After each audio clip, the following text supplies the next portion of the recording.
Ok, alors la question c'est de savoir qu'est-ce qui sera enseigné concrètement aux participants. Okay. Okay. What would be the module that would be taught to the participants? What type of modules? Well, let me say that first of all, we say that this is maritime security culture, developing maritime security culture in the Gulf of Guinea. That is to create awareness. We did mention in the opening remarks the Yaoundé architecture, but I know that the navies are aware of the Yaoundé architecture, and therefore some stakeholders might not be aware of it. So it's an awareness creation as to the challenges that the Yaoundé architecture, what it entails. For instance, let me say that the architecture, the headquarters is in Yaoundé, where you have the ICC Interregional Coordinating Center. Then you have CRESMAO for West Africa, then CRESMAC for Central Africa. So they need to know all of these things, and the need for that collaboration and coordination. And so it's to create awareness as to the kind of culture that we want them to attain in the Gulf of Guinea, as far as maritime security domain is concerned. And there's another module that deals with crimes and prosecution. But today we are dealing with maritime security culture in the Gulf of Guinea. Alors, le module principal, c'est le développement d'une culture de la sécurité maritime dans le Golfe de Guinée. Voilà, donc l'idée principale ici, c'est la prise de conscience sur ce phénomène dans le Golfe de Guinée. Donc nous avons le CRESMAO, le CRESMAG, nous avons l'architecture de Yaoundé.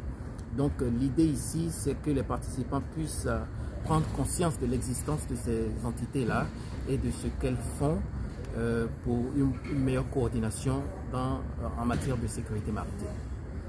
Mais il y a d'autres modules également. Mais pour cette fois-ci, ce séminaire, ça sera focalisé sur la culture de la sécurité maritime. C'est-à-dire, c'est le volet théorique, il n'y a pas la pratique, le volet théorique. Well, he's asking whether it's practical or theory. And today we want to be very theoretical, but you see, the practice is coming from the experience that the major stakeholders are going to share. That's why we have Navy, we have Port and Harbors, we have SEPSIM themselves, and all other agencies. I'm aware also that the pollution experts are also around. And so it's a multi-stakeholder engagement where there's a need for people to share experiences in what happens at the port, what happens at sea. Thankfully, you have the state action at sea, where all of these things are coordinated. And so for us, we might not have the opportunity to practice because it's just a 5-day thing. But once we are gone, whatever we have shared, SEPSIM is here, they should be able to. If it's a tabletop exercise or anything, they should be able to do it. Because time will not be on our side. Voilà, nous n'avons que 5 jours de formation cette semaine, donc cette formation sera beaucoup plus théorique que pratique.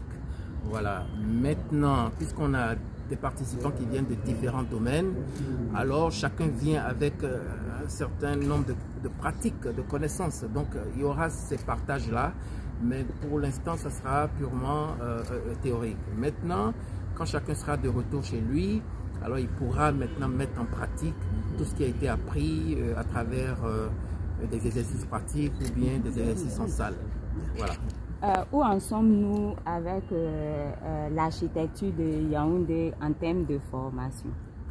Yes, where do we stand today as far as the architecture, the Yaoundé architecture is concerned, training-wise? Well, if you ask me, along the Gulf of Guinea, it stretches from Senegal as far as Angola. So, but I'm speaking in CRESMAO area. Another time when we get to somewhere in Central DR Congo or something, we'll be talking about CRESMAC. But I'd like to say that since this thing, Yaoundé architecture was adopted in 2013, a lot has been done. Like I said, we are going around, building capacity, and like the head of SEPSIM said, by 2014, Côte d'Ivoire had a strategy. Yeah. So it meant that so much has been done, except that we need to go around and make sure that stakeholder engagement is done and done well. There's interagency collaboration. So when the ports, people at the ports are engaging, Air Force, for instance, or Navy, they know what the challenges are. Much later, when Marine Police have to effect an arrest, they know, what goes on. And so I want to say a lot has been done. This is part of the awareness creation of the maritime domain that we are doing. And so I know that a lot has been done. you know, for us, this is a partnership with Denmark. We also have another partnership with the government and people of Japan. We were in Nigeria to build capacity in maritime crimes and prosecution. And I want to say, for instance, that in Nigeria last year, there was this Halufan vessel that was hijacked somewhere here in Côte d'Ivoire. They took it close to Nigeria. Nigerian Navy arrested them. Why? Because there was collaboration between the Ivorian Navy and then the navies along the coast.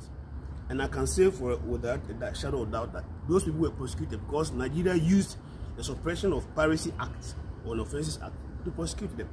Previously, it wouldn't have happened. So for once, pirates were prosecuted.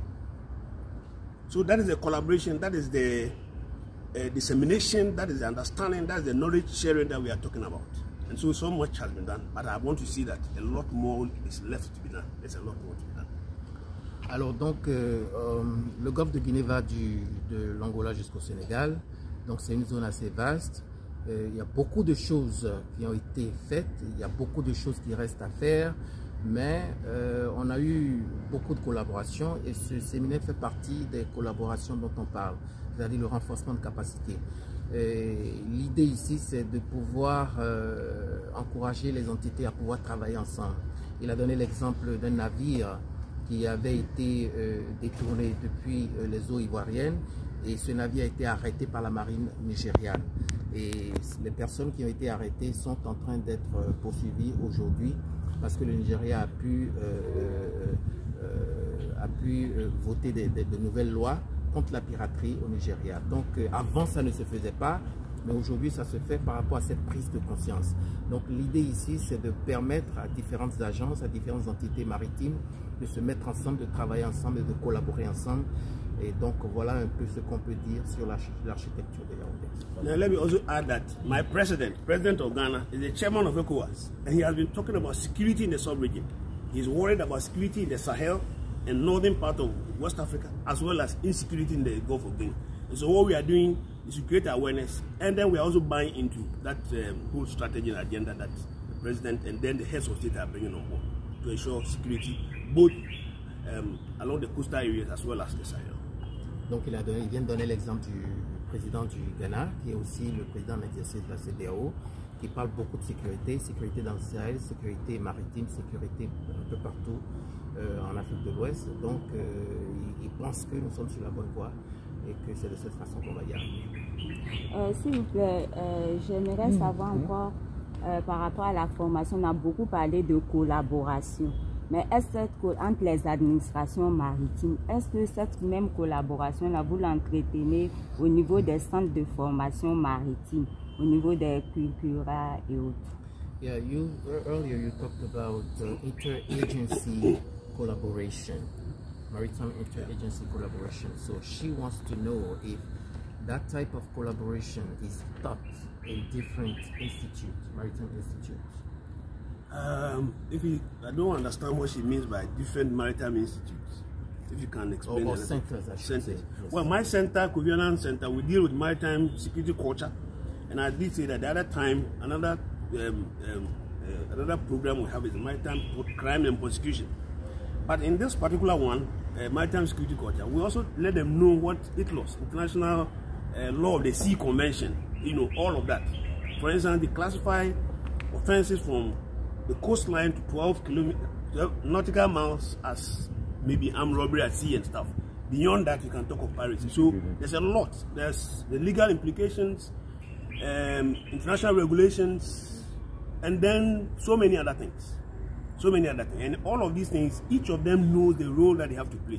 Because if it comes to crime and prosecution, then you have many more police, marine police, you have the attorney generals, you have the courts, I mean, the judges, you have lawyers, they are the people who must know, you know. And then sometimes you even have parliamentarians on board because it involves passing of legislation.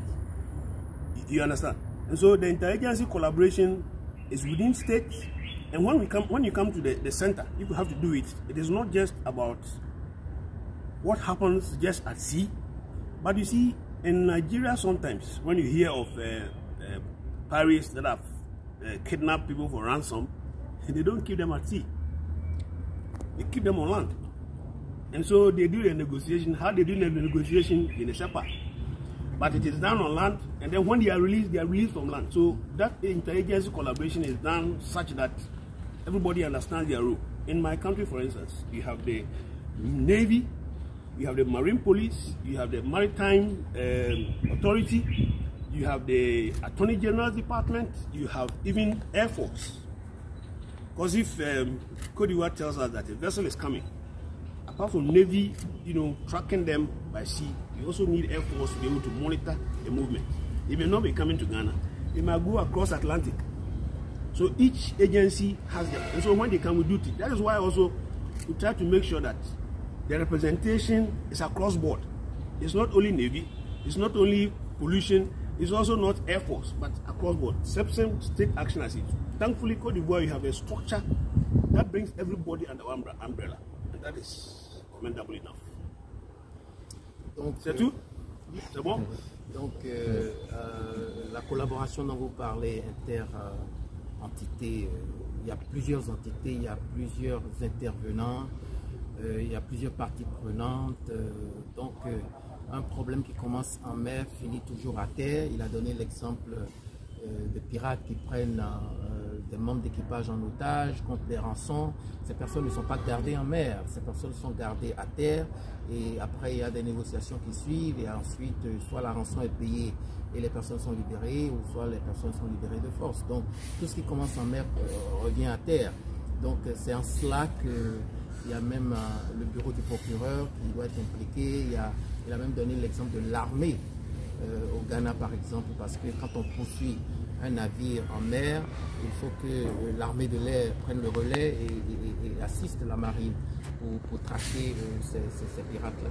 Donc c'est un travail de collaboration de plusieurs entités, et il dit que c'est une bonne nouvelle ici que toutes ces entités-là soient chapeautées par une seule structure ici en Côte d'Ivoire, et qu'il y ait C'est Merci. Monsieur le secrétaire, la sécurité dans le golfe de Guinée, passe nécessairement par une synergie d'action, c'est ça? Tout à fait, oui. Concrètement, quelles sont les actions, qu'est-ce que vous attendez mettre en place en termes de synergie d'action? Déjà, nous, au niveau de la Côte d'Ivoire, nous avons une stratégie nationale d'action de mer. Et comme l'a dit tout à l'heure le général Ofori, nous avons la chance d'avoir mis en place une structure de coordination nationale qui est chapeautée par le Premier ministre lui-même, qui est l'autorité maritime en matière d'action de mer, et dont l'organe exécutif est le secrétariat permanent. Alors cette autorité permet de faire la coordination entre les différentes administrations qui sont impliquées dans les actions qui sont en mer, quelle que soit leur nature. Donc vous avez les administrations à la fois civiles et militaires. Vous avez au niveau militaire, vous avez la marine nationale, vous avez l'armée de l'air, vous avez la gendarmerie nationale qui sont impliquées.